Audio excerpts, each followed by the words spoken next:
Welcome back, everybody. And the topic this week is going to rotate mainly about a deeper understanding of Hartree-Fock methods. And we're also going to look at how we can say something about the stability of these methods. And this is something which hopefully gives us a slightly deeper insight about what is going on when we do Hartree-Fock theory. And then we are going to move into a topic which is a kind of what you might say a classic topic in quantum mechanics and condensed matter physics. And there is actually a system, one of the few many particle systems, where you can perform an analytic calculation of the Hartree-Fock energies. So that means the Hartree-Fock single particle energies and the total Hartree-Fock energy. And that's the electron gas in 3 dimensions, but you can also do that in 2 dimensions.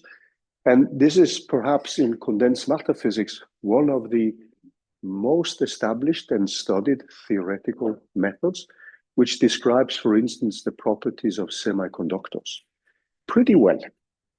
So it gives you a result at the Hartree-Fock level, which for some cases is pretty close to, let's say, the electronic conductivity in a semiconductor. And it has had an enormous success.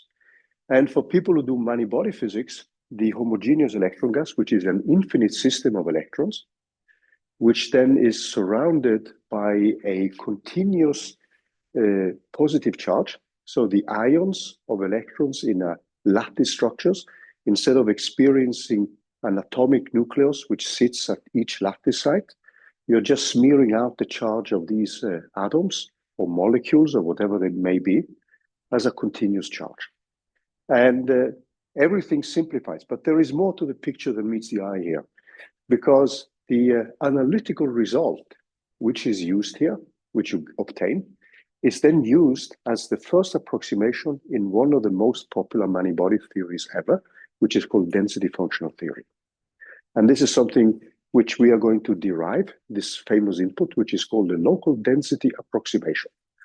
And I will try to explain what that means and how that enters when we next week start with density functional theory. We are going to have a small digression into density functional theory because that's used in essentially all non-relativistic studies of systems in solid state physics, material science, atomic, molecular physics, and nuclear physics. And these are methods which you will hear about when you go to meetings or when you discuss different many-body methods. Actually, Kohn and Sham, they got the Nobel Prize for what they developed in connection with density functional theory and computational quantum chemistry. So the other thing which we're going to do today is actually to see how we can implement the Hartree-Fock algorithm. And when we're done with that, which is the first thing we start with today, we're actually going to jump into Thouless theorem. And that is a theorem which allows us to extract a stability equation for the Hartree-Fock equations. And what you will see then is that you can actually look at the single particle energies you get from a Hartree-Fock calculation and some specific two-body integrals. And with respect to their values, you can already infer from their values whether the solution will be stable or not. Okay, so that was a kind of a small digression here. But the thing which we started with last week was actually to look at the Hartree-Fock equations. We mentioned that. And we were discussing the Hartree-Fock equations where we actually developed a new basis in terms of an expansion in using the old basis. So the Greeks are the old guys and the Romans are the modern guys, and the new guys, the Hartree-Fock guys. And these coefficients which you see here, they are nothing but the matrix elements of a unitary transformation. Now, in the slides here, you will find some of the material here, but we are going to dive back into the whiteboard. But just quickly to remind you is that when you perform a unitary transformation like this, then norm is preserved and the orthogonality is preserved. So if your basis phi is normalized, then you also preserve normalization. So we normally say that the orthonormal basis is preserved when we perform this transformation. And there's just a simple proof, which you also practiced in the first week of this semester here. So then what we end up with is obviously when we write this in a more compact basis, like we've been using till now, then this basis P can be any basis, but it's just related through this one by a unitary transformation. And the thing is then that when we do that, when we do some of this algebra with determinants, and the equations which we are dealing with now are different from those which we discussed last week, where we looked at a small change in the wave function itself, but in a configuration representation. So we just made a small spatial change to the wave function. Now, what we are going to change are these specific coefficients. And there is some basic linear algebra mathematics, which we will carry with us, and which you will also practice in. You had some of the exercises last week, and there's also an exercise this week where we're actually going to use these results. But we will, after this brief reminder, we are going to dive into the whiteboard. And you can actually rewrite this when you now perform an expansion. If you go up a little bit here, if you look at the expansion which we have here, this is for a single particle state. Now, when we look at the Slater determinant, we are changing every single particle state in the Slater determinant through this unitary transformation. And that means mathematically that what we end up doing, where the C's now could be the original single particle states, and the B's here, or vice versa, it doesn't matter which one you look at, but the B's could be the coefficients. Then you can rewrite this quantity in terms of two determinants. So in our case, that means that the Hartree-Fock determinant, when we do that, when we add this one and plug these into this equation, we are going to get something which looks like this. Now, obviously, we don't know these coefficients. And the Hartree-Fock algorithm is a recipe for finding these coefficients. As I said, you can alternatively change the spatial part here, or you can just look at a linear combination. Now, if you change the spatial part, that leads to an integral differential equation, which includes a second derivative and integrals. And this is often, from a numerical point of view, it's a little bit more delicate because you may often end up having to evaluate the integrals with many integration points. And since you're doing many iterations in solving the equation, we start with a guess. Then the evaluation of these integrals can be quite time-consuming when the system becomes big. So this approach here is going to lead to an eigenvalue problem, which is solved iteratively. And we're coming back to the basic algorithm. But what you see here is that this is nothing but the two determinants, which, so you can actually rewrite this as a determinant of a unitary matrix multiplied with the old determinant. So this is what we would call the configuration space representation of the Slater determinant. So this is not in second quantization. The equivalent of what you see here in second quantization is what is introduced by Thouless theorem. So Thouless is a British physicist who ended up his days in the US and was given significant contributions to many-body physics. And to me, he's perhaps one of the people who would be a runner-up for Nobel Prize. I don't remember. Maybe he got the Nobel Prize. Yeah, I don't actually now. I don't remember. So if somebody could just check it. It's called. His name is Thouless. Thouless. He's made significant contributions to many-body physics. Actually, maybe totally wrong. Maybe it's my memory which fails me now. Now, one thing for the exercises which you will need is to remember what the determinant is for a unitary matrix. Yeah, so Thouless got the Nobel Prize. That's what I thought. For significant contributions to the understanding of complicated quantum mechanical many-body physics. And Thouless' theorem is actually the equivalent of what we might call the configuration space representation of a new Slater determinant. So this Hartree-Fock Slater determinant, which will be this one, so after you've done the optimization and everything, is then related to the previous one by simply the determinant of a unitary matrix. So one thing you need to remember then is what is the determinant of a unitary matrix? So what you will find then, if you look that up, is that the new determinant is just given by the old determinant multiplied with a complex phase. Okay, that's quite interesting. But in second quantization, what I will claim is that we have the possibility of rewriting this and perhaps gaining a slightly deeper insight about the systems. But that's more to come after we've gone through the recipe here. So what I want to do now is simply to actually set up the recipe for the Hartree-Fock algorithm.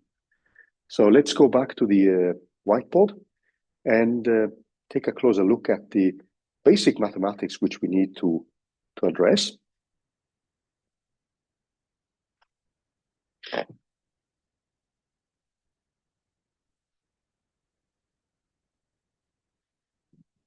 So what we did last time was to derive the equations, the Hartree-Fock equations. So what we had is a variation. So let's just first write up here the Hartree-Fock algorithm.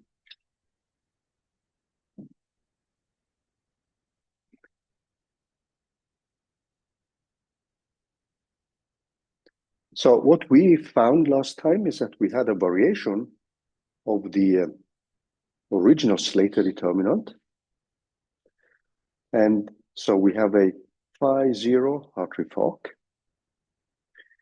which we can think of as a variation of the original one, plus some delta phi 0. And what we found then from variational calculus is that the expectation or the transition probability from this new state to the original ground state is something which we require to be equal to 0.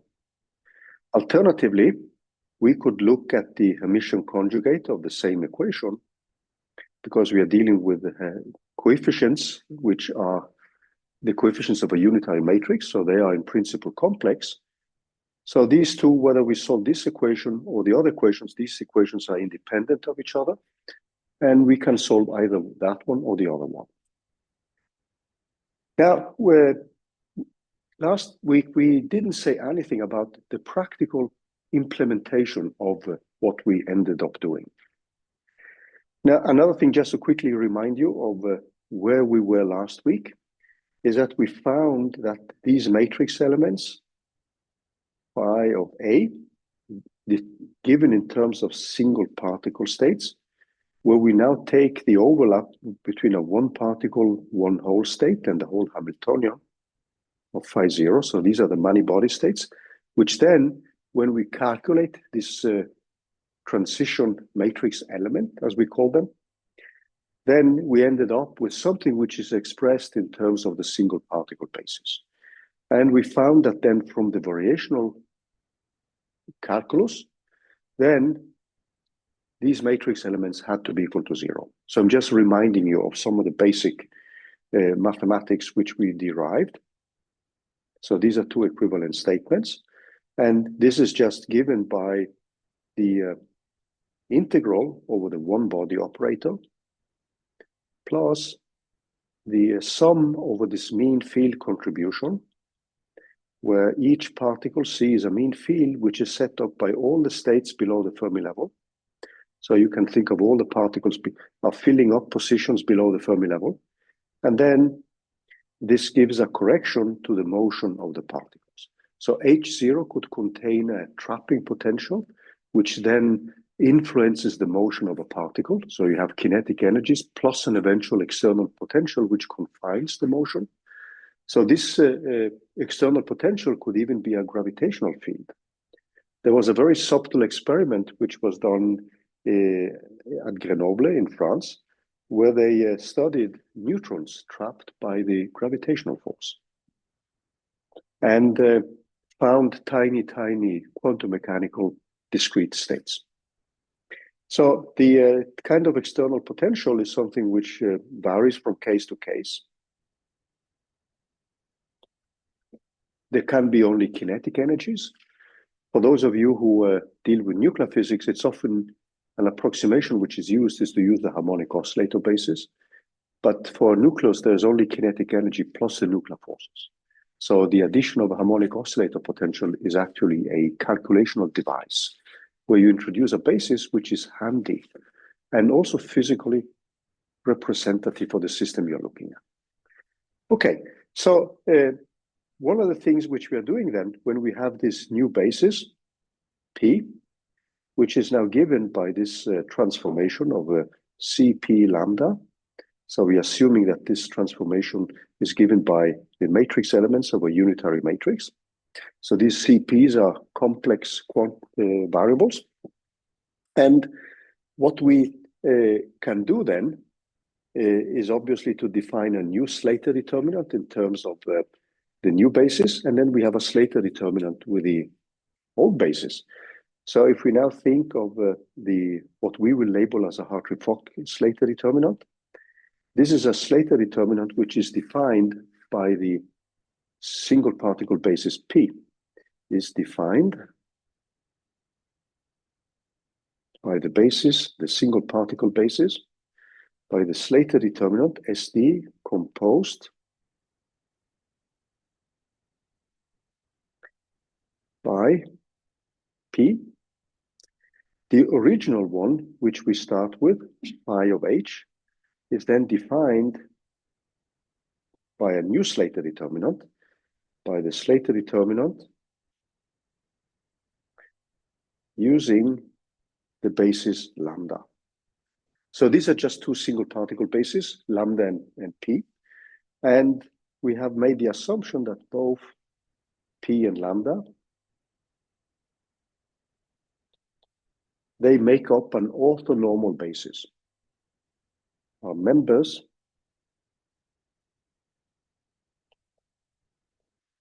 of an ONB.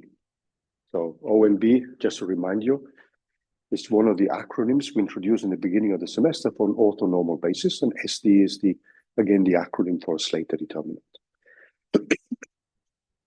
Now, so what we are going to look at now is actually the expectation values. And it shouldn't come to you as a surprise, again, that this expectation value here with that basis, which we used to call the reference energy, is then given by the sum over all the states lambda below the Fermi level. So then we would have a lambda of H0 of lambda plus a gamma delta, and then we have a summation and a factor of a half, and then we have all these states are also below the Fermi level, and then gamma delta V of gamma delta anti-symmetrized. So if you use one Slater determinant, this result is unique. When you now fill up all the states up to a certain level, this is what we should get. So that means that if I now take my Roman basis, and in that case, I have only one Slater determinant. In that specific case, what I'm going to get now is this sum, where we now have these indices which we have used for states below the Fermi level, of I, of H0 of I, plus 1/2. And then I have Ij, and then I have the matrix elements, Ij, B, anti-symmetrized. So we're just using, remember that in the beginning of the semester, we calculated this quantity when we had just one Slater determinant. And we looked at all states up to the Fermi level as the ansatz for the Slater determinant. Now, whether you use this basis or this basis doesn't matter because you have one Slater determinant and you're calculating the expectation value. Okay? Now, if you use density functional theory, you are ending up with the same, because in density functional theory, you're also going to make an assumption that the lowest lying state can be represented by just one Slater determinant.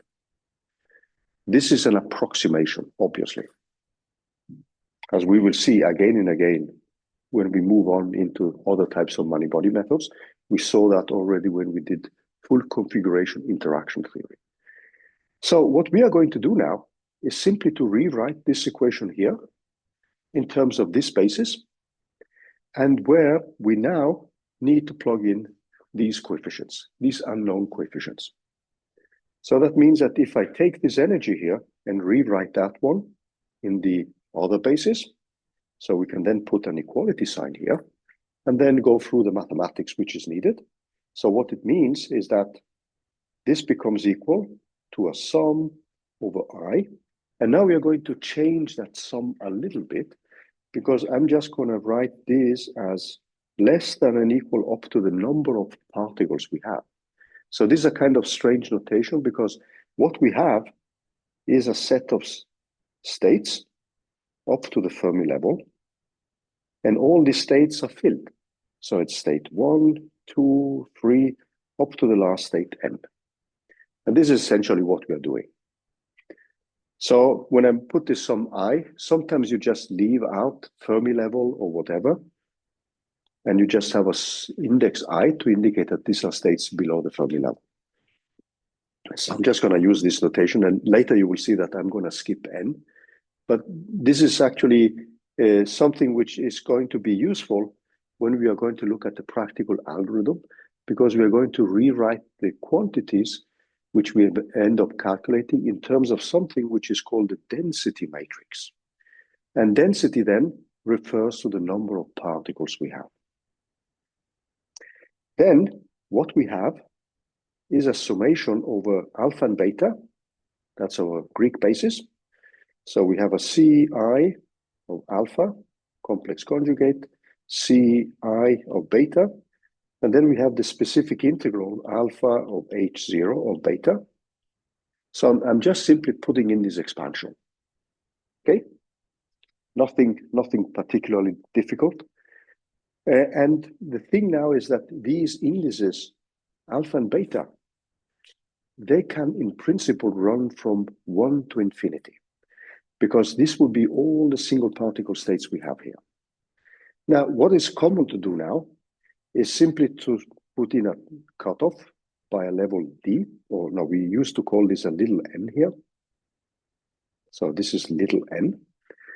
So that means that this alpha and beta run from 1 up to little n. So alpha and beta,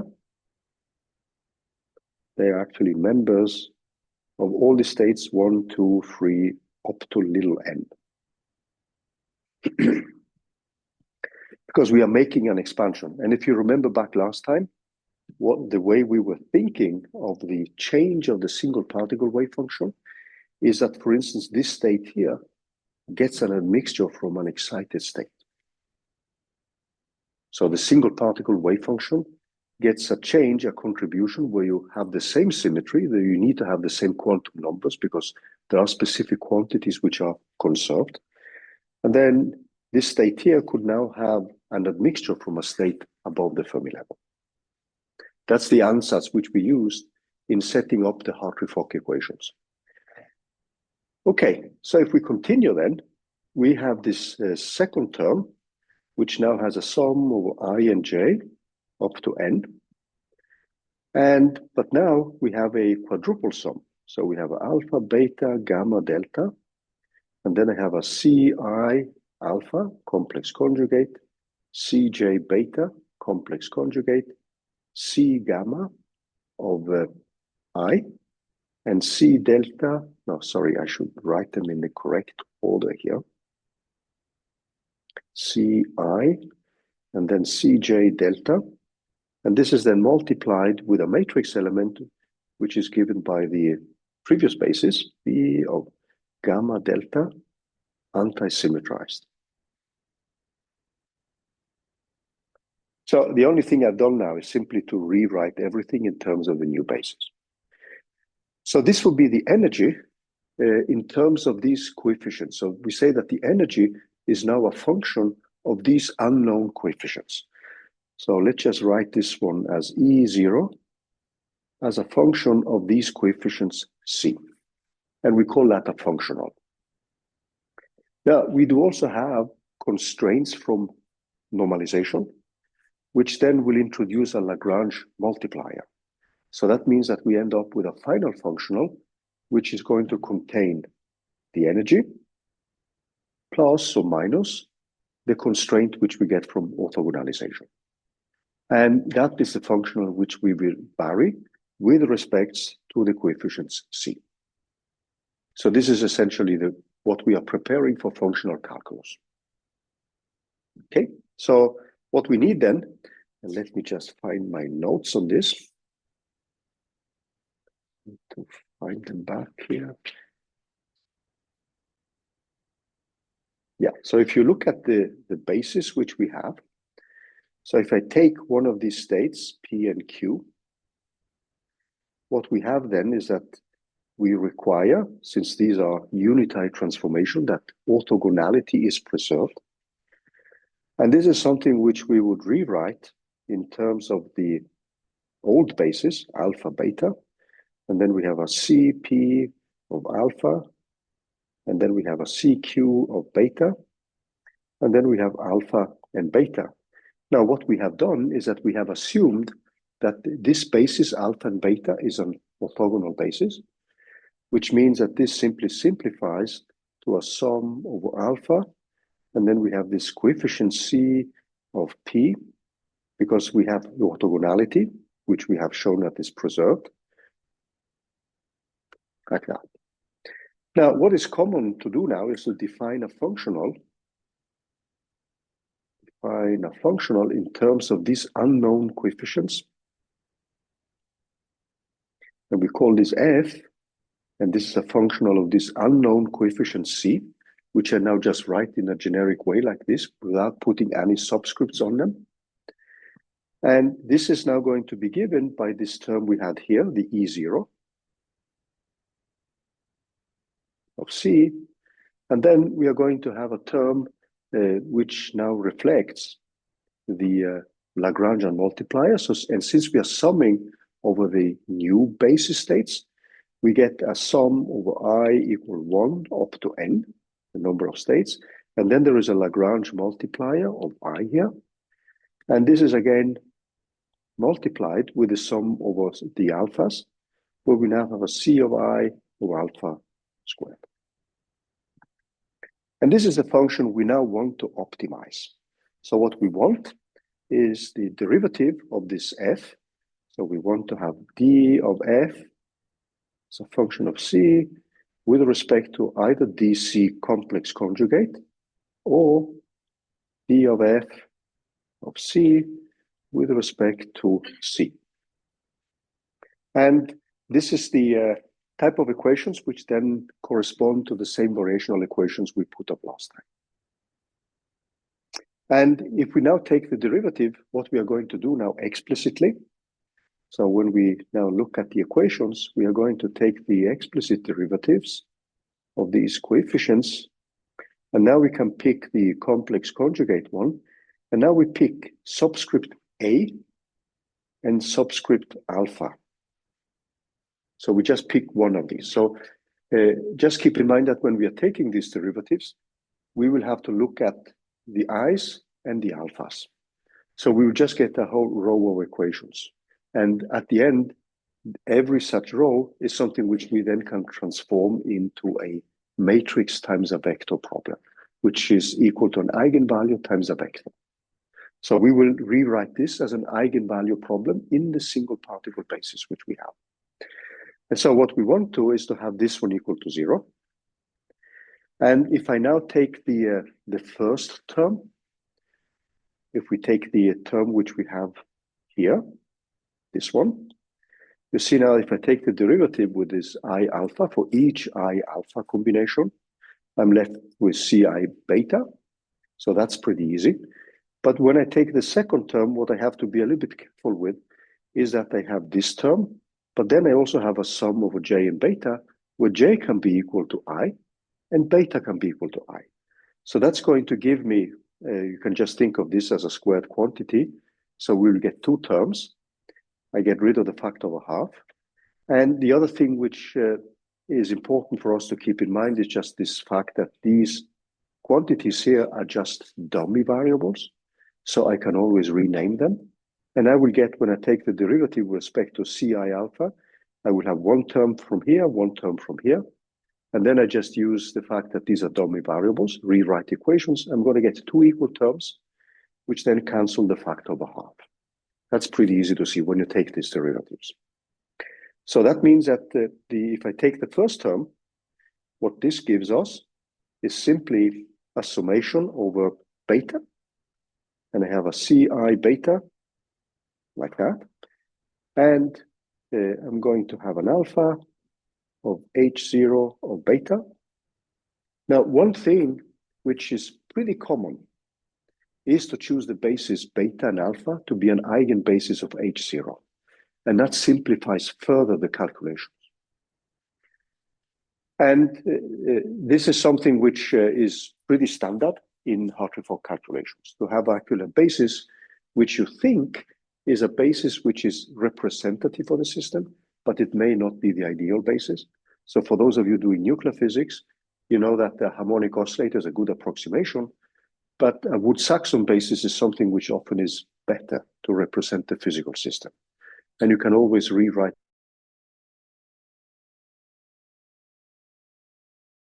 To be some small problems with my. Okay, so let's just go back again. So I just went down. So it's still recording. Cool. Okay, so the let me just check that it is recording. Yeah, it's still recording. Good. Okay, so the first term is that one, and then the second term gives us now a sum over j less than equal than n. And then I get a sum, and since I now take the derivative with respect to one of these sums in the quadruple, labels in the quadruple sum, I'm getting a delta, beta, gamma, delta. I change the dummy variables in one of the terms, so then I have a Cj beta, and then a Cj delta, and then I have a Ci gamma. And this is multiplied with a matrix element, or the integral, which is more correct, of gamma delta, anti-symmetrized. And when I now take and change and flip the Lagrangian multiplier to the other side, this is now going to be given by a lambda y times a Ci alpha. And I identify this lambda y as an eigenvalue.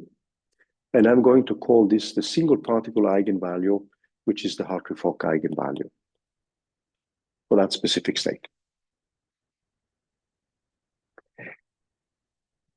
Now, so we got rid of this factor of a half because we just use the fact that these alpha, beta, gamma, deltas are dummy variables, and we can always relabel them. And then the interaction has specific symmetries.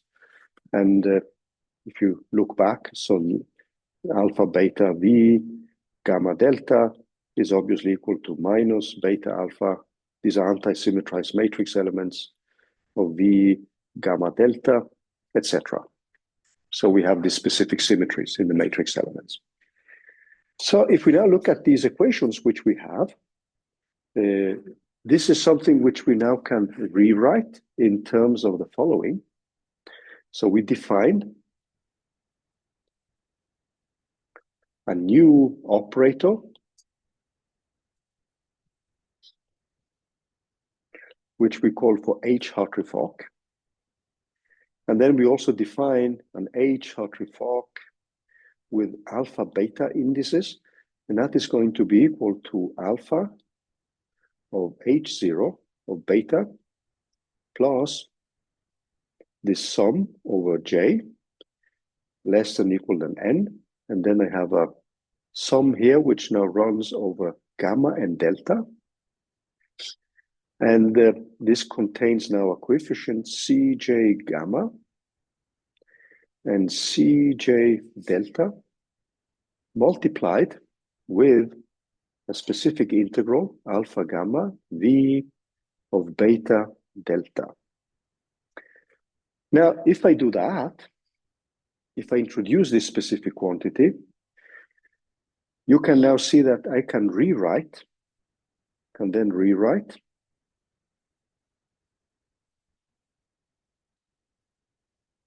if we go back again, I can now take this equation here, this equation, and rewrite it in terms of this new matrix elements, which I have defined, this H Hartree-Fock, with respect to a bra state alpha and a ket state beta. So I can rewrite the equations then in terms of a sum of a beta of H Hartree-Fock alpha beta. And this is multiplied by Ci beta, because that was not included. If you now look back at this expression, which we have here, this term and that term, you see now that in the original equation, I actually had this Ci beta. So one thing which I end up doing now is to interchange these coefficients so I can actually have this Ci beta in a different way. And this is something which I can then rewrite as a new equation where I have an epsilon I Hartree-Fock of Ci alpha. So the only thing I did here, if you look back at the equation I have here, you see now that beta is here, whereas in the new equation, beta is here. But what I did was that in this summation here, or in this integral, I can interchange beta and gamma because these are just summation variables.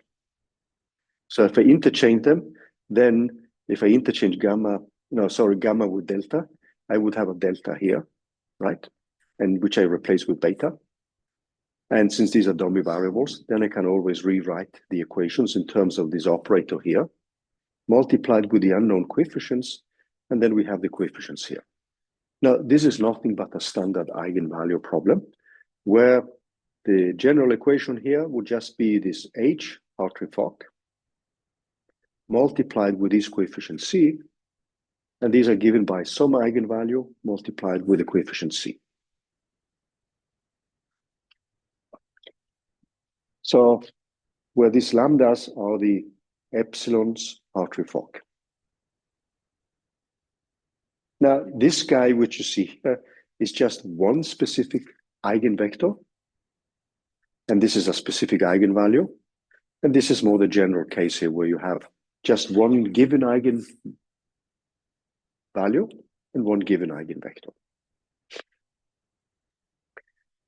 So this gives us actually a recipe which is pretty easy to implement numerically. So let's look at how we can do that. Let's go back to the Jupyter notebook.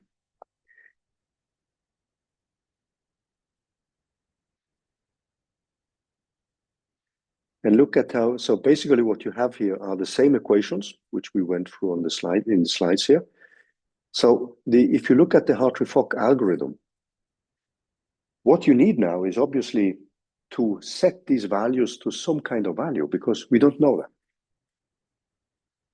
So the C's are unknown. What is known is obviously the quantities we have here and the quantity here. And if we have a basis which is orthonormal here, then what we have here is just a constant, which is that specific energy for state where we have delta alpha equal to the state beta. So there's a Kronecker delta times some eigenvalue or expectation value of that specific operator. Now, what you have here is actually something which it needs, when you want to set up the iterative scheme, you need to have a guess. So you could obviously choose this to be a unitary matrix with random values. But one of the simplest possible approaches is to simply assume that this basis or these coefficients are just given by a unit matrix. So that means that you have only ones along the diagonals. So that means that we put these coefficients equal to that, as you see here. That's one possible starting point. But you could set these to random numbers, but just keep in mind that it has to be random numbers tailored to a unitary matrix. That's another possibility. And then what you would do then, when you assume that, if you also assume that the basis is, this basis is orthogonal, then you have simply a constant here. If it's a harmonic oscillator, it's pretty easy to calculate that one. And the other thing is that depending on the basis, you can have integrals here, which you can calculate using analytical expressions. So in the first midterm, which we are going to present next Friday, you're going to get expressions for a system which mimics atomic helium and atomic beryllium. And you're going to get matrix elements with only the singlet S states, or the 1S or the S states, which actually are given by analytical expressions. So for some specific basis sets, you actually have analytical expression. So then the Hartree-Fock, by varying these coefficients, you would start with a value where you put the components of a unitary matrix equal to just a Kronecker delta. And as I said, you can also use a random start. Then what you would do then is to set up the Hartree-Fock matrix, which is now given by these expressions here. Now, one thing you see here is that you have a triple sum. This is also something which can be simplified numerically. And by introducing something which is called the density matrix, we are coming back to that.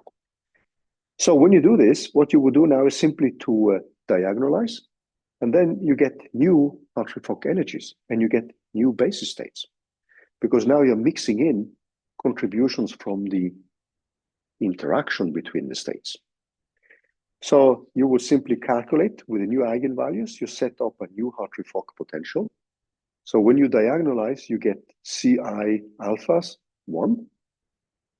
And then you plug these back into this expression here. And then you keep iterating till the difference between these single particle states is less than a certain number you have chosen. And that stops your Hartree-Fock iteration. It's as simple as that. And then you can use the density matrix. So this is something which saves you some CPU cycles, because when you have these coefficients, instead of actually performing this multiplication, you pre-calculate it and you define this density matrix here by simply summing over all the states below the Fermi level. So that's also why it's called a density matrix, because it reflects the number of states in the system and the number of particles. So you can pre-calculate this one, and that means that this expression here just turns into a double sum instead of a triple sum. And it's actually easier you save some cycles by pre-calculating this quantity. Now, one thing which I did, and this actually tells you how well established these methods are. If you ask ChatGPT to write a Hartree-Fock code for you, this code here is basically something which I generate from ChatGPT, and it's pretty close to my own code. The only difference here is that they have some random, they set up the matrix elements by simply setting up some random matrix elements, as you see here. So this is the Coulomb case, just by random matrix elements. You define the number of orbitals, the number of electrons you have. So this is tailored to an atomic physics case. And coming back to the project or the midterm which we have, the thing you will have to plug in here would be the number of electrons. And you would need to plug in the integrals instead of this randomized start. And when you have this, you can then set up essentially the iterative method. So you're going to run this algorithm here as a function of the number of iterations. And you need to have an exit condition, which is this one. And you would also stop when you reach the number of max iterations. So this algorithm actually, what you see here, simply implements that one. In my lecture notes, you will also find a code which I wrote, which is tailored more to a specific case. Actually, it's a nuclear physics case, if you're interested. But the essential message is the one which you see here. So you diagonalize, you get new energies, new coefficients, and then you calculate this density matrix every time.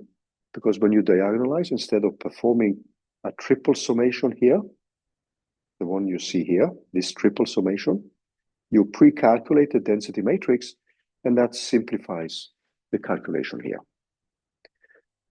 So this is in essence the Hartree-Fock algorithm, the way it is implemented in most practical implementations. Because instead of solving an integral differential equation, you simply end up with an eigenvalue equation. And an eigenvalue problem with a matrix of 10,000 times 10,000 means that you have 10,000 such single particle states. That's a huge single particle basis. And this is also something you can really solve easily numerically. If you get into the 100,000s or the millions of single particle states, then it's going to get much, much slower.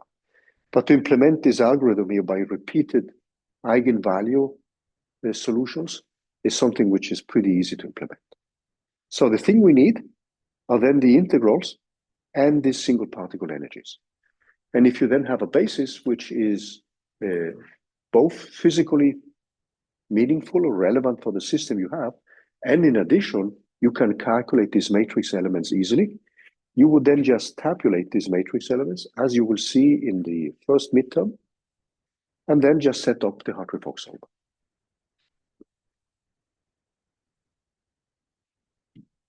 Okay, I'm going to take a small break. Okay, so after the algorithm, and as I said, this is the standard approach of implementing Hartree-Fock, the Hartree-Fock method. We are now going to go into Thouless theorem and look at the stability of the Hartree-Fock equations. So in second quantization, we can actually say something about the requirements on the integrals and the single particle energies, and from that use the values of these matrix elements, or integrals as we've been calling them, and say something about whether the Hartree-Fock solution will be stable or not. And that gives us a further deeper insight about the problem. The other thing which this kind of approach which we are taking now leads to is an approximation to many-body physics, which is called the TVA, Tam-Dankov approximation, which we can derive directly from the type of analysis we are doing. So that's a modification of the Hartree-Fock equations, which we are discussing now. Then, if we now look at the stability of the Hartree-Fock equations, we need to introduce what's called Thouless theorem.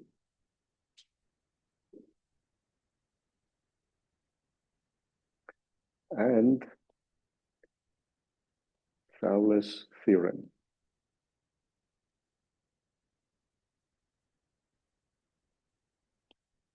So one thing which we have seen in first quantization, which is also one of the exercises we had last week and parts of this week. So in first quantization, or the coordinate representation, which is a better name, what we had then is that this new Slater determinant, phi 0 Hartree-Fock, which is a determinant, that can be written out as a determinant of this matrix, this unitary matrix, which contains the transformation coefficients, multiplied with the previous determinant. So these quantities here are now determinants. So this is a determinant, and this is also a determinant. So the question is, what is the corresponding way of setting this up in second quantization? So can we find something similar? Can we find something similar?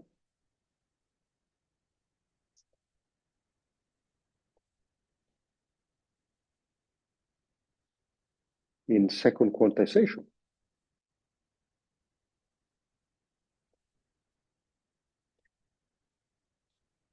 And the answer is yes, and that is actually Thouless theorem.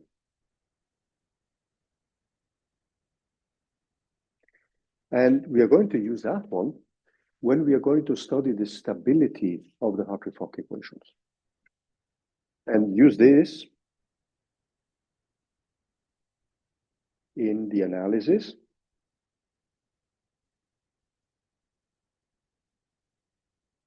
of the stability of Hartree-Fock, of the stability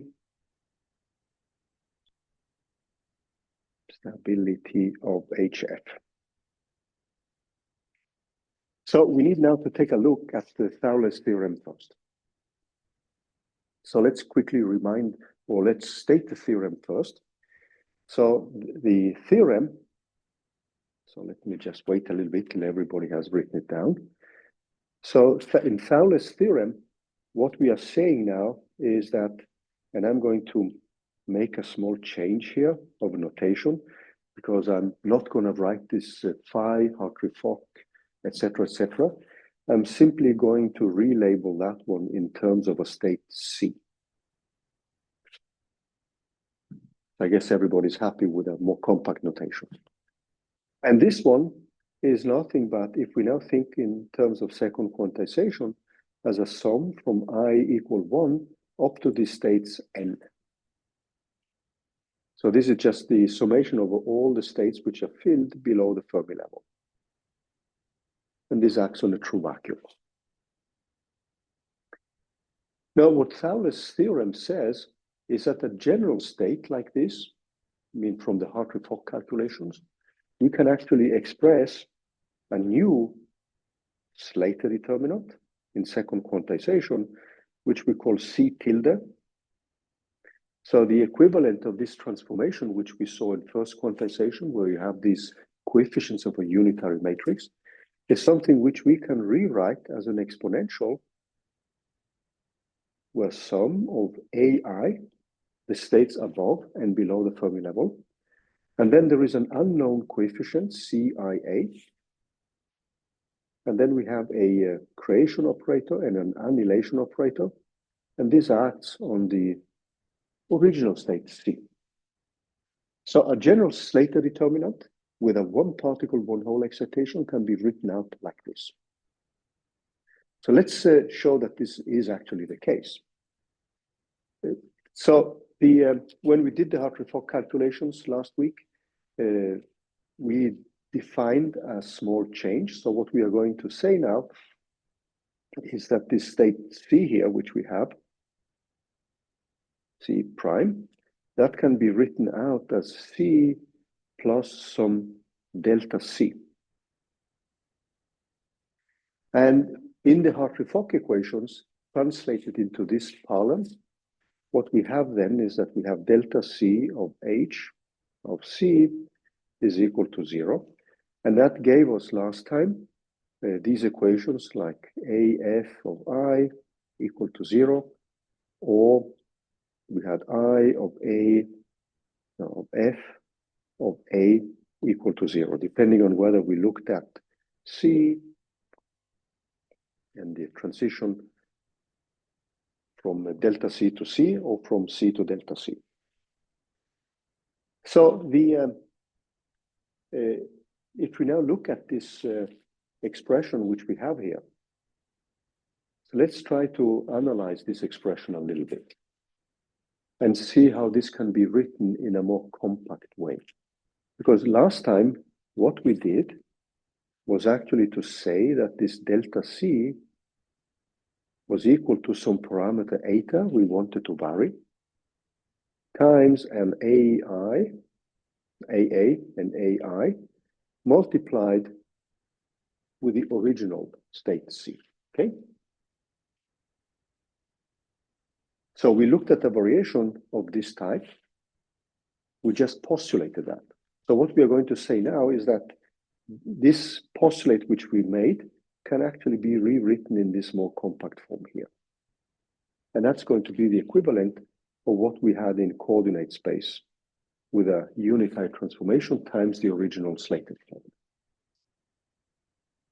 So let's now write out this expression which we see here, this one, and see how that can be rewritten in a way which looks like what we did last week. So if I now take and rewrite it, this C prime, I can actually rewrite that one as a sum of states up to the Fermi level. And this contains now a term 1 plus. So I'm just writing out the, so let's just rewrite it in terms of the Fermi level, which is the notation we used last time, F, and then A larger than F. And then we have a CIA of AI dagger, AI, plus, and then we have a second order term, because what I'm doing now is just to rewrite the exponential as a Taylor series, okay? And then I have my, this term squared. So I have an AF, and then there's a CIA of AA of AI squared. And this keeps going till infinity, and this acts on this state C. Now, let me try to explain to you how we can do this rewrite. So let's assume now, for simplicity, that I is now given by only two states below the Fermi level. And let's just call this 1 and 2.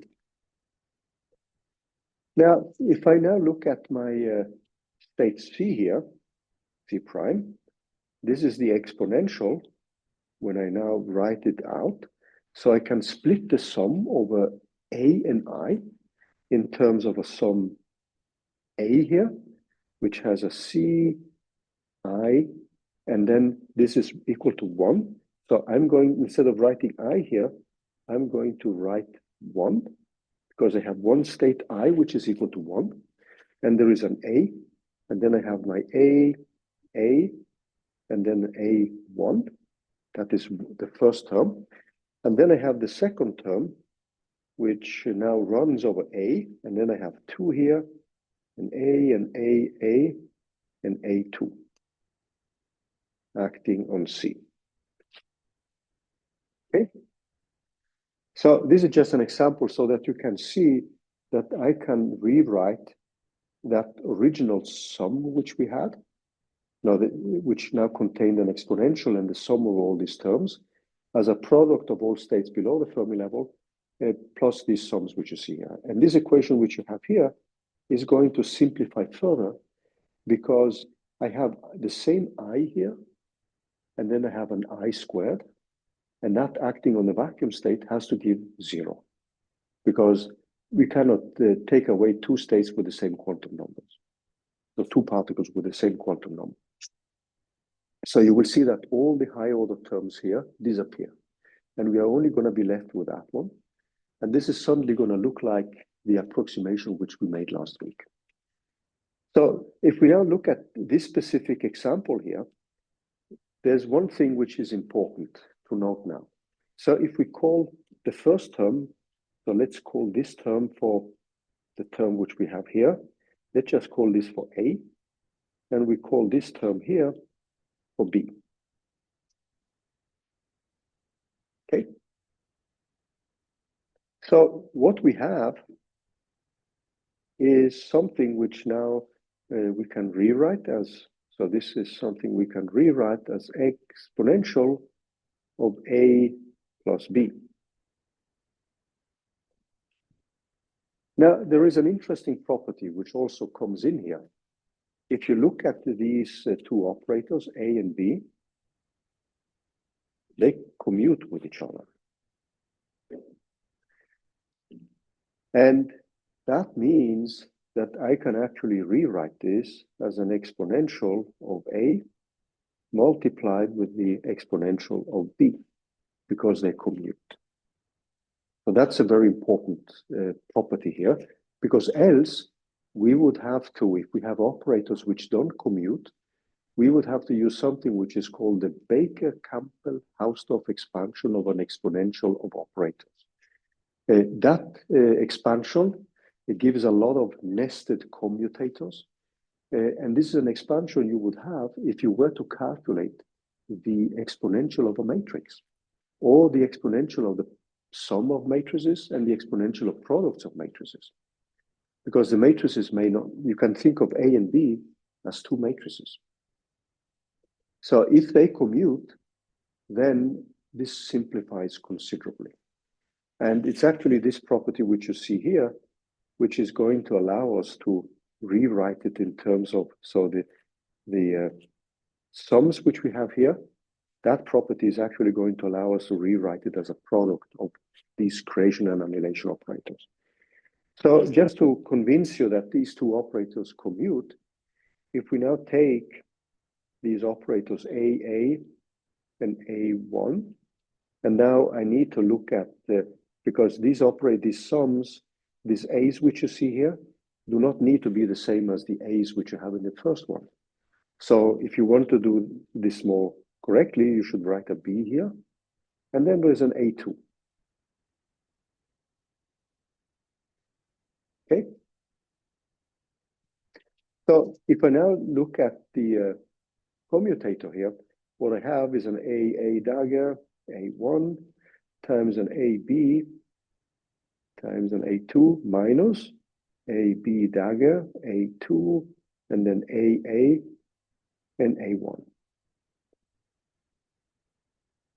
Now, by definition, we have obviously said, so if we now look at the standard anti-commutation rules for fermion operators, we know that A is different from 2. A and B, if we want that one, they can be the same, but then we would have, when we now interchange operators to creation operators, we know that I can interchange AB and AA. A is not the same as 1, and obviously 1 is not the same as 2. So I can rewrite, so I just keep this term like this. So I can rewrite this one as AB, and then I have an AA dagger, A2, and this comes with a minus sign, times A1. Okay? Because if I look at these two states, 2 and A is above the Fermi level. So the anti-commutator between these two has to be 0. And then you see now that I can also reorganize. So I keep that one, I keep the minus sign. I can reorganize AA and AB. So I can get this as minus AA because I have a minus sign, and then I interchange AB and AA. That gives rise to a new minus sign. That's a plus. And then I have A2 and A1, like that. Now I know that B and A2, they, if I take the anti-commutator for these two states, that's also equal to 0 because B is a state above the Fermi level and 2 is a state below the Fermi level. So that means I can rewrite this one, so just keep that one. So I can rewrite that one as an AA dagger, and then I can now actually interchange, if you look at this one, A1 with A2, so 2 and 1 are different. And then I can interchange again A1 with AB. So I can actually rewrite this one as an A1. I get 2 minus signs when I do this, and A2, and we see that this has to be equal to 0, right? Because I get the same. So these two operators which we have now, they commute with each other. And that means again that when I'm looking at the exponential, I can actually write this as a product of the two operators here. Another thing which we need to look at is the fact that when I now take these terms here, because now we have an I here, so that means that the i's are fixed. So when I square this term, what I would get would be a sum over A, and then the other term would have a sum over B. So if I look at this term which you have here, this second order term, I would get a half. So let's just do this intermediate calculation, and then I have an AA, an AI, and then I have this coefficient CIA squared. So I is kept fixed. So this is the same as 1/2. And then I have a sum over A and B. I have a CIB, and then I have a CIA, and then I have a C, or an A dagger, AI, and then I have an AB, AI. And when this is now acting on the vacuum state, I can obviously reorder here. So I can actually reorder, so it becomes normal ordered. So I can interchange B with I, and we know that B is above the Fermi level, I is below. So the commutator simply gives us a minus AB. So this state which we, or this operators which we have here, is something which I can rewrite as an A, AB of AI, AI. And these are going to act on the vacuum state. So this vacuum state contains I, but I cannot delete it twice because these are formulas. So when, for this kind of, when we have AI to the power of 2 or higher powers,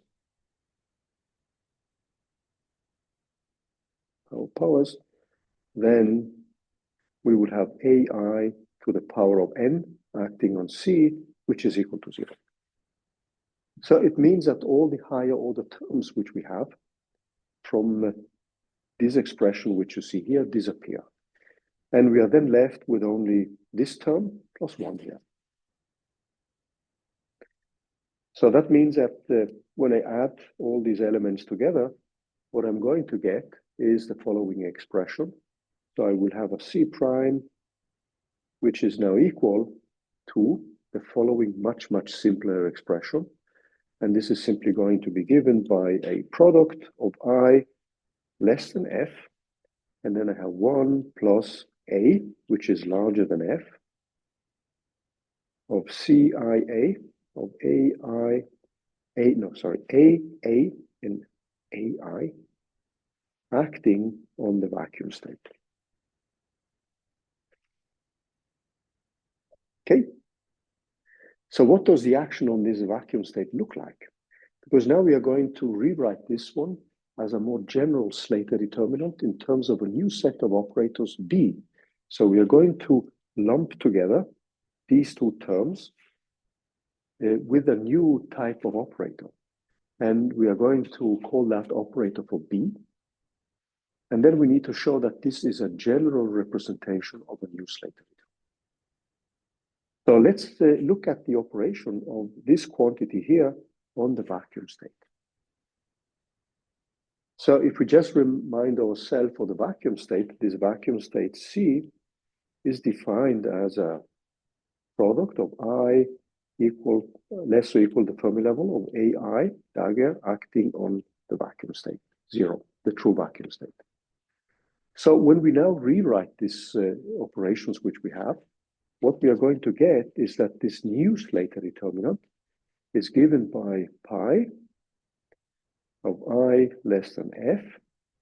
And this is now given by 1 plus this A of CIA of AA dagger AI.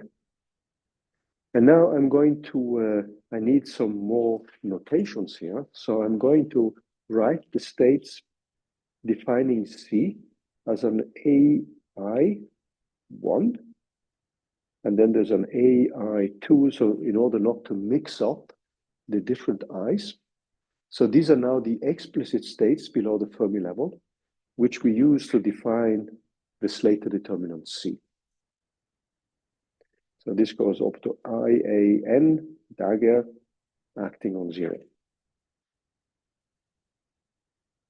And the other I's are just dummy variables, but the ones which define the state here, they are just given by the states up to the Fermi level. So you would now have a set of states, which I just label as, instead of 1, 2, 3, and so on, I keep an I to indicate that these are states below the Fermi level, but then I have a specific label here. So this will be an I2, I have an I free, and this goes up all the way up to I of n. Okay. Now I can rewrite this equation here. If I now write out term by term, obviously this equation here will now contain an I. So this I contains this I1, I2, I3, up to In, right? So if I now perform my products, write them out, so what I will have then is that this term C prime is now going to be equal to a first term where I have a 1 plus and sum over A, and there's going to be a coefficient Ci1 of A, and then I have an AA dagger AI1, and this acts on AI1. So that's the first term. So I'm simply writing out the product because that product will now have these states, I1, I2, I3, etc. So this is then multiplied, and then we have the next term. So let's just wait a little bit and everybody has been able to write it. In the lecture notes, you will find the same derivation actually.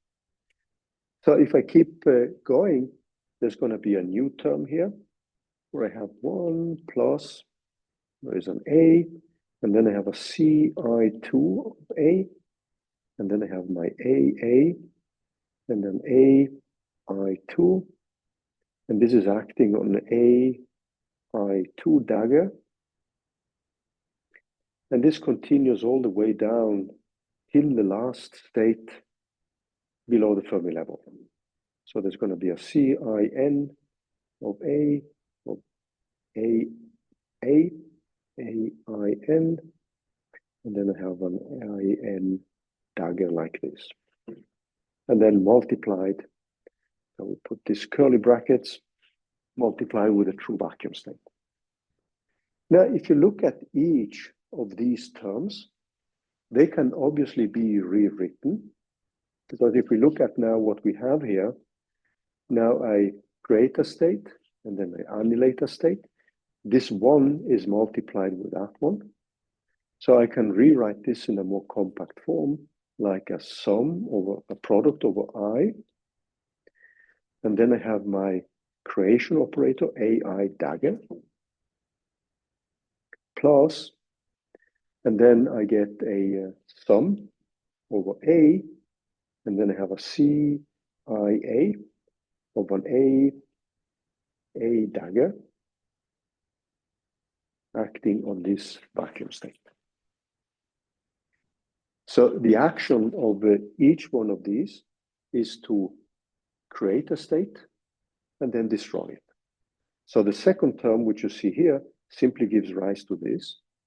And the first term, the ones here, just collects this part here. So that means that you have a creation operator for states below the Fermi level, and then you have a sum over these states above the Fermi level multiplied with this coefficient. So what we are going to do now is to rewrite this as a new creation operator, which is now a linear combination of some specific other types of creation operators. So I'm just going to call this for B of I dagger. And I'm going to define the state C prime as the product of these i's below the Fermi level of B of I dagger acting on the vacuum state.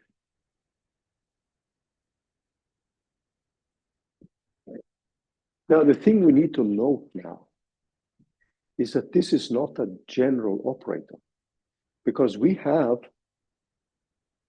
made a specific summation here. So this is not as general as we would like to have it. Because if you think back to what we did, so if you think of a basis lambda, which we had, the kind of transformation we make. So when we had that basis, you would then have this one written as an A lambda acting on the vacuum state. Now, the new basis we did, this state P, is something which we wrote as a AP acting on that state. And then we know that this basis P could then also be rewritten out in terms of a sum, which has no restrictions, of the coefficient Cp lambda, and then acting on these states lambda. So it means that that operator which you see here is something which we could rewrite as an AP dagger, which now contains this summation over Cp lambda multiplied with AP A lambda like this. And in this sum, there is no restriction.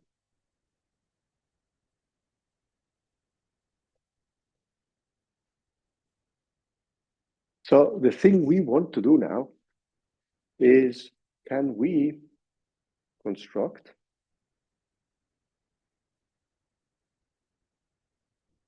a general C tilde, which is equal to a general operator of Bi tilde dagger acting on 0, where there is no restriction on the summations. So just keep in mind that if you want to have an operator, a new type of operator, you would normally not have a restriction on the coefficients which you sum over. You will obviously always have a limited basis. In principle, this basis lambda can be infinite. So the sum would go from 0 to infinity. But if you look at this specific expression we have here, there is a constraint on the summation here. So can we now just construct something which is more general? And since I'm asking the question, there is an obvious answer to that one, and that is yes. So what we are going to do now is to define this new operator Bi, which can be a state, in this specific case, is a state below the Fermi level, but it's not limited to be a state below the Fermi level. So what we want now is just something which runs unhindered over all these states P. So P can be any state, and there is a overlap between these states and the original operators which we started with. So the question is now, can we make something like that? So one thing we want to show now, so we want to show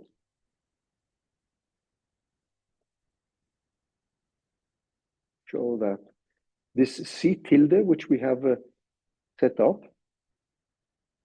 is, sorry, not that one, not yet. We want to show that this C tilde is the same as this C prime.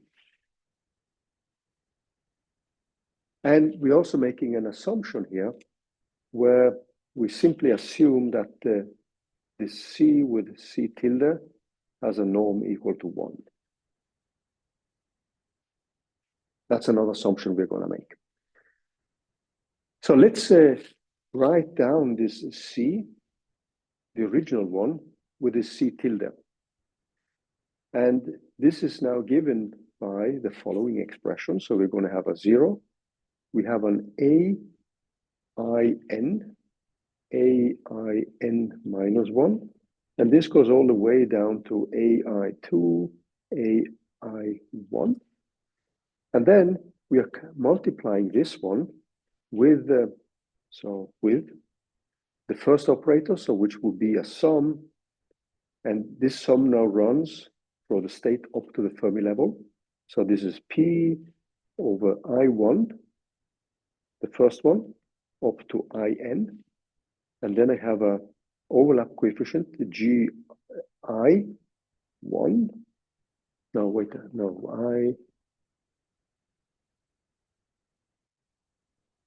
yeah, because this is the operator I1, and then GI1 with overlap with P, and then I have an AP dagger, and then I have the next term, which runs over PI1 up to IN, all the possible states up to the Fermi level of GI2 and I2 exactly P, and then I have an AP dagger. No, sorry, this should be Q here. I need to make the distinction Q and Q. And this continues all the way up to the final one, where I sum over T equal I1 up to an I up to IN, and then I have a G I N, and then and then multiply now with T, and then an AT dagger with 0. So if we now look at, suppose we have only 2 states. Let's see what this looks like. So if I have 2 states, this is going to be equal to 0, A2, and let's call this states I1 equal to 1, and I2 equal to just 2.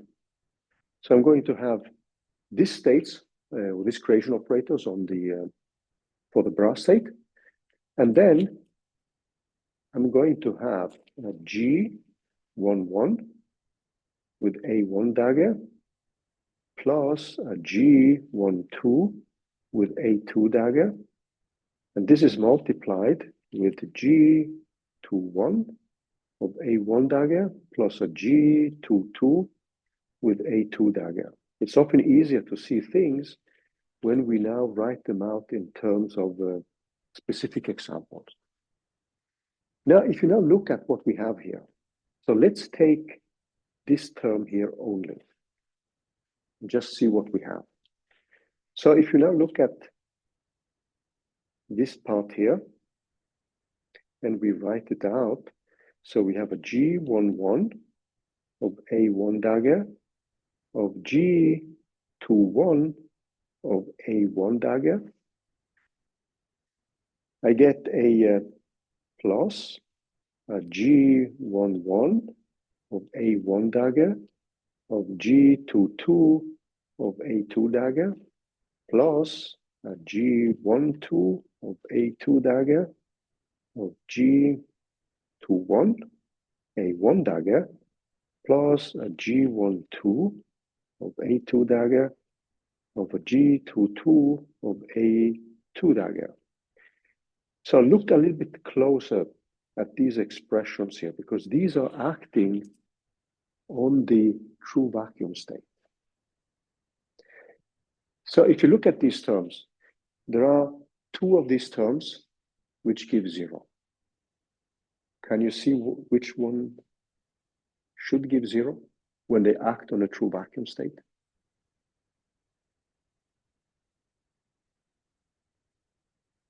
Anyone who sees that immediately? Is it the second one? Is it the first one? Is it the fourth one, etc.? First one is, that's correct. First and the last. So that means that this one gives 0 and that one gives 0. Now, if you look at the second and the third term, if you take a closer look at that one. So if you take this one and that one, I can rewrite the last one by using the anti-commutation relations. And since 2 and 1 are different, then I can actually rewrite that piece if we just take the one marked in red. So we're actually going to get a G11 times a G22 minus, so I use the anti-commutation rules on that term. I get a minus sign, G12 times G21 multiplied with A1 dagger and A2 dagger on 0. So let's bring back the other term, the brass side, which we had. So we have to evaluate, we have then 0, and then I have an A2, not dagger, but an A2 here, A1. And then I have this G11, G22, minus G12, G21. These are just numbers, right? So I can just put them outside if I want to. And then I have an A1 and an A2 dagger on 0. And I know that these ones have to give correct correct Kronecker deltas. So I'm just left with G11, G22 minus G12, G21. What is that? If you that is the determinant. So this is the same as det G. Okay. And then you can actually do this, you can complicate life, and you can do this for free particles. And you will say you will get a 3 by 3 determinant, etc., etc. But I hope that this convinces you already at the level of just a 2 by 2 determinant. So when we then go back to this requirement, which we put in that we want this overlap to be equal to 1, that means that this determinant of G has to be equal to 1. Now, if that is the case, then we have some properties of determinants, which we now can use to convince ourselves that the relation which we had here, that this one is actually something which we can generalize in terms of a general operator which has no constraint. So let's remind ourselves of some properties of determinants. So if we look back into a textbook on linear algebra, we know that if we take the determinants here over gk of j, the inverse of the element, then we know that this has to be given by a Kronecker delta, delta ij. We also know that if I take the summation over gij inverse and gjk, this is the same as delta ik. If I now look at this definition which I had of the new operator, so if I now think of us setting up this sum over I, and I have a gki inverse multiplied with this b of I here, this is something which I can rewrite in terms of an I of jki inverse. And then I have a summation over P equal, and this runs over this I1 and in principle to infinity. So I'm not putting a restriction. And then if I do that, I will have a G I of P, yeah, Gi of P, and then I have an A dagger of P.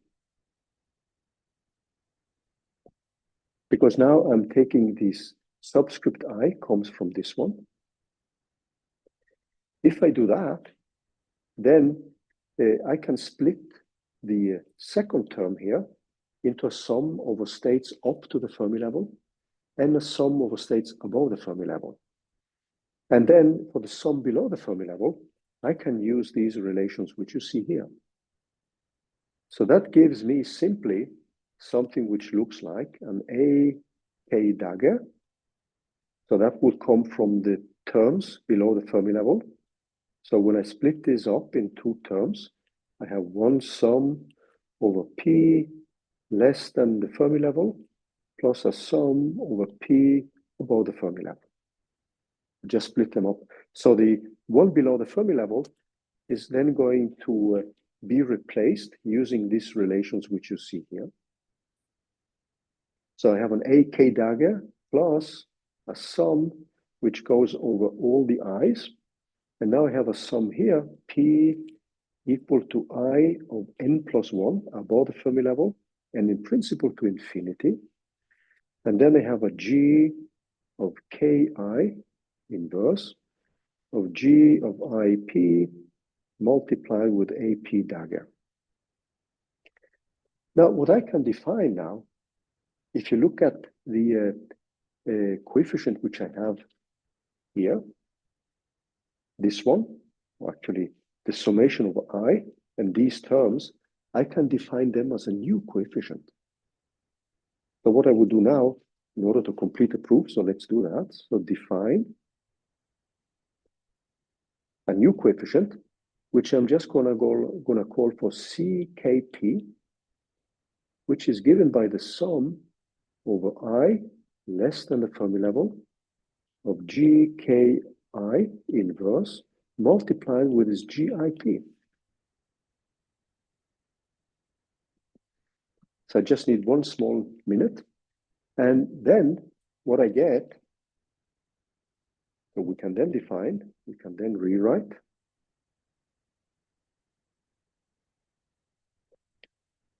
this AK dagger plus a sum over A, and then I have these coefficients, which are now, so this summation which we had over P equal I of n plus 1 to infinity, and I rewrite that was a coefficient CKP of AP dagger, and K is below the Fermi level. And this is nothing but what we have written before as an AK dagger plus a sum over A above the Fermi level of CIA. So these two are the same then. I just replace P with A and A dagger, which was the original one, which we call BK dagger. So that means that this later determinant C tilde, which was given by I less than Fermi level, of this BI tilde acting on a true vacuum, is the same as this I less than F of the original one, which we got from the expansion of the exponential. So that means that our C, a general Slater determinant, can then be written out in terms of these particle hole excitations. And that is where we stop today. CIA of AA, AI acting on C. So this is Thouless theorem, which is equivalent to what we did in first quantization, where we have the determinant of the unitary transformation. We can now write out this general Slater determinant, one general Slater determinant, in terms of all this set of particle hole excitations.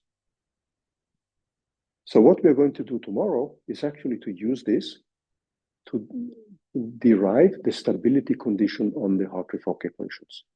And we're going to see that we can find explicit expressions for the condition on the specific integrals, which then tell us whether the Hartree-Fock equations may be stable or not. And that's extremely powerful. So we are going to get a matrix expressed in terms of specific integrals and the single particle energies from the non-modified basis. And then we are going to require for the equations to be stable that the matrix is positive definite or semi-positive definite.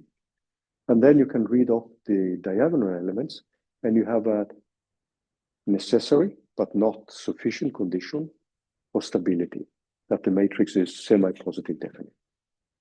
And that's what we will do tomorrow. And then we have a very useful recipe which you can use to figure out whether your Hartree-Fock equations will be stable or not. And that's also very handy.